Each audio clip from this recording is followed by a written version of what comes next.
Hi, Rambling Man Rick here. Just doing a response video to the news about the fire at Luton Airport. There's been a few videos have been going about that said, immediately, yes, it was started by an EV. Well,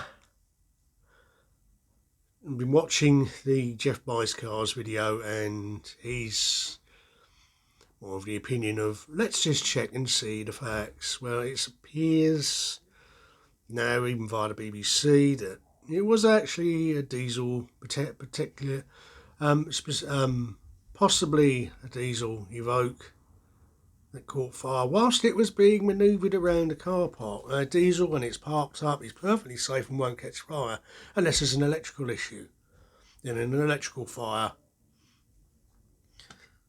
is a different matter. But this thing, from the videos and from the position of where the car was on the top floor, not down on the bottom or in the middle, it was being driven around looking to be parked up. Well, diesel ignites under compression. Diesel works at a very high pressure. A modern diesel engine, the injectors are fed with diesel at around about 35,000 psi. That I did learn when I went for an interview for a company that made diesel injectors many years back. Excuse me. If that's the case, then this fire is a pure accident. You know, someone's driving around, fuel line busted, or came loose, whatever. Lack of maintenance, nobody knows. Sprayed vaporised diesel onto a hot surface, and if anyone's used one of these kerosene lamps like the Coleman ones with the we pump up build up pressure, and it vaporises the kerosene, which is basically diesel, and turns it into an ignitable source, then that would definitely cause a diesel fire. The only other way you can ignite diesel is by using a wick. Yeah, you can use a wick to actually ignite diesel like you would with an old oil lamp. But obviously you're not going to find that kind of thing in a car. So we know what happened, we know the aftermath, we know from watching various videos of people who know the car park that there is EV chargers there, so they would have been EVs, so they would have been involved in the fire, just like any other car. But the chargers were on the second floor. Now that doesn't make any sense to me, because if they're using the big chargers, then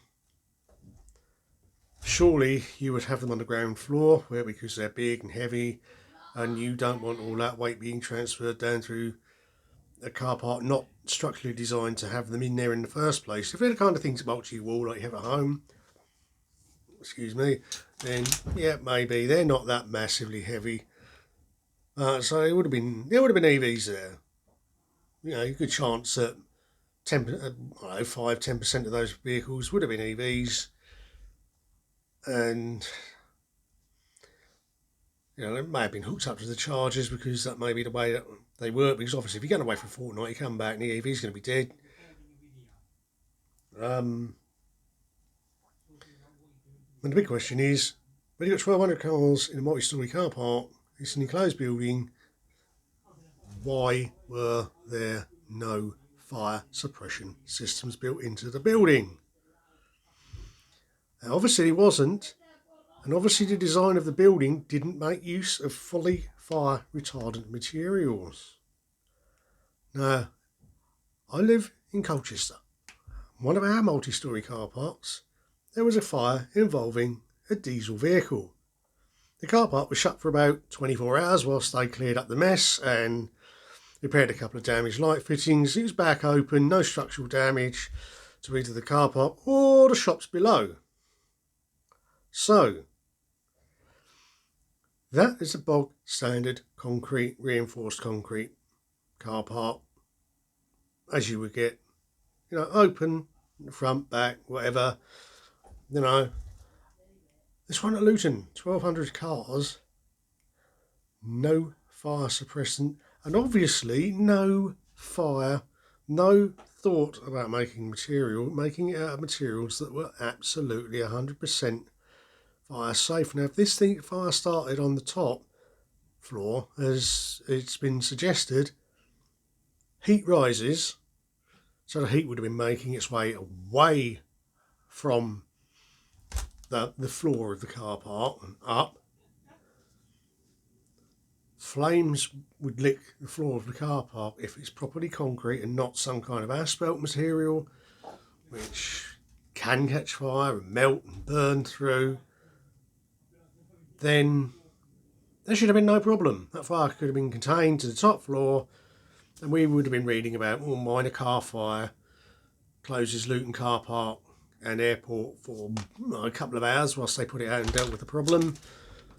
But what we're looking at now, and looking at the pictures, is complete devastation. So somebody needs their arse kicking. They need to be explaining to all these car owners why that car park had no fire suppression system. Were they cheapskating? I mean, this is a car park that was not like you pop in, pay for a couple of hours, and a couple of hours later you're back and another car's in your place, and you leave and somebody else comes in, takes your space, and the cars come and go. And this is where people were leaving their cars when they're going on a holiday for 2 weeks or on a business trip for a couple of days to come back. And yeah. So, I mean, if there was no fire suppression system, is it about time to make it mandatory to fit them in long stay? Well, actually, in all car parks, multi-storey. I mean, we have EVs. If they catch fire and the battery pack becomes damaged in that fire, even if if it's the car next door, an ICE vehicle that catches fire, or some knobhead decides to set fire to I don't know, a load of cardboard or something, or there's an accidental electrical fire within the building that rains burning materials down onto a vehicle and causes it. I mean, unless the battery gets damaged, they won't go into thermal run away, and it won't become a problem. And if you things like Teslas, you've seen the crashes, videos of the crashes and photos. Lots of them smashed up, but very few on fire, because the battery packs are made to withstand that. Same with all EVs. We need to. These things are spread about. First thing people's going to say, it's got to be an EV battery. No, it was diesel in this case, by the looks of it, according to the BBC, and many other resources. And yeah, we need to get to the bottom of why car parks don't have fire suppression systems. If they'd have had sprinklers, if they'd have had sprinklers with foam, it's probably the best way to put out a car fire, not water, because it just spreads any oils and stuff about it, and you've got a floating sea of flames going everywhere. Then there might well have been half a dozen cars on the top floor damaged, but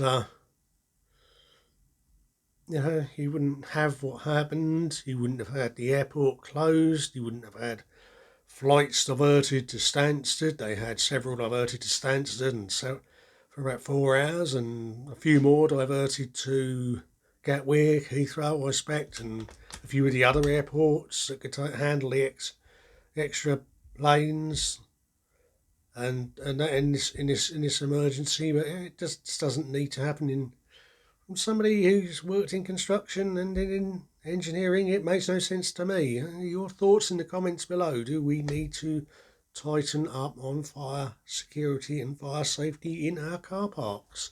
Thank you for listening.